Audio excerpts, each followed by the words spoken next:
Hi hello, അടുത്തൊരു video ആയിട്ട് വീണ്ടും ഞാൻ വന്നിട്ടുണ്ട്. അപ്പോൾ നമുക്കിന്ന് കണവ കൂന്തൽ എന്നൊക്കെ പറയുന്നത് നമ്മളിവിടെ കൂന്തൽ ബിരിയാണിയാണ് കേട്ടോ റെസിപ്പി.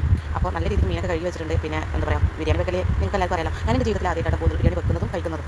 അപ്പോൾ നമുക്ക് റെസിപ്പി നോക്കിയാലോ. അപ്പോൾ വെളിച്ചെണ്ണ ഒഴിച്ച് പാനെടുത്ത് വെച്ച് വെളിച്ചെണ്ണ ഒഴിച്ച് അതിൽ കടുക് സോറി ഞാൻ എന്തൊക്കെയാണ് പറയുന്നത്, നമ്മൾ വലിയ ചീരക പൊട്ടിച്ച് അതിലേക്ക് അതുപോലെ പച്ചമുളക് കറിവേപ്പില വെള്ളുള്ളി ഒക്കെ നല്ലോണം വായിട്ടാണ് ഉപ്പൊക്കെ. ഞാൻ ഈ ഉള്ളിയുടെ കൂടെ തന്നെ മീനിട്ട് കൊടുക്കുന്നുണ്ട്, കാരണം ഇതിന് അത്യാവശ്യം വേവുണ്ടല്ലോ. അപ്പോൾ അതിൻ്റെ കൂടെ തന്നെ കിടന്ന് വേവട്ടെ എന്ന് വിചാരിച്ചിട്ട് അപ്പോൾ നമുക്ക് അതിലേക്ക് പാകത്തിനുള്ള ഉപ്പൊക്കെ എടുത്തിട്ട് വേവിക്കാം. ഓക്കെ, അപ്പോൾ നമുക്ക് റൈസൊക്കെ ഇവിടെ റെഡിയാക്കണം.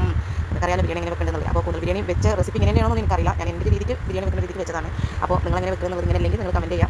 പിന്നെ ഇതുവരെ ചാനൽ സപ്പോർട്ട് ചെയ്യാത്തവരൊന്ന് സപ്പോർട്ട് ചെയ്യുക, ലൈക്ക് ചെയ്യുക, ഷെയർ ചെയ്യുക, കമൻറ്റ് ചെയ്യുക. അപ്പോൾ ഒരു പരീക്ഷണം കേട്ടോ. ഞാൻ ആദ്യം കഴിക്കുന്നത് ഇതിന് മുന്നേ കഴിച്ചാൽ ഇനി പറയാം. അപ്പോൾ വെക്കുന്നതും ആദ്യമായിട്ടാണ് എന്തെങ്കിലും അപാകതകളൊക്കെ ഉണ്ടാവും. അപ്പോൾ അത് പറഞ്ഞു തരാം. അതിന് മഞ്ഞപ്പൊടി ഇട്ടുണ്ട്, തക്കാളി ഇട്ടുണ്ട്, വെളുത്തുള്ളി ഇഞ്ചി പേസ്റ്റ് ഇട്ട് കൊടുക്കുന്നുണ്ട്. ഉപ്പൊക്കെ എനിക്ക് തോന്നി കുറച്ച് കുറവാണോ എന്ന് തോന്നി. അപ്പോൾ ഇട്ട് പിന്നെ തൈരൊക്കെ ഒഴിച്ച് കൊടുക്കുന്നുണ്ട്. പിന്നെ ഇതിലേക്ക് ഞാൻ കുരുമുളക് പൊടി, ഗരം മസാല, കുറച്ച് മീൻ മസാല ഒക്കെ ഇട്ട് കൊടുത്തിട്ടുണ്ട് കേട്ടോ. പിന്നെ നമ്മൾ റൈസൊക്കെ കൂടെ റെഡിയാക്കിക്കൊണ്ടിരിക്കുകയാണ്.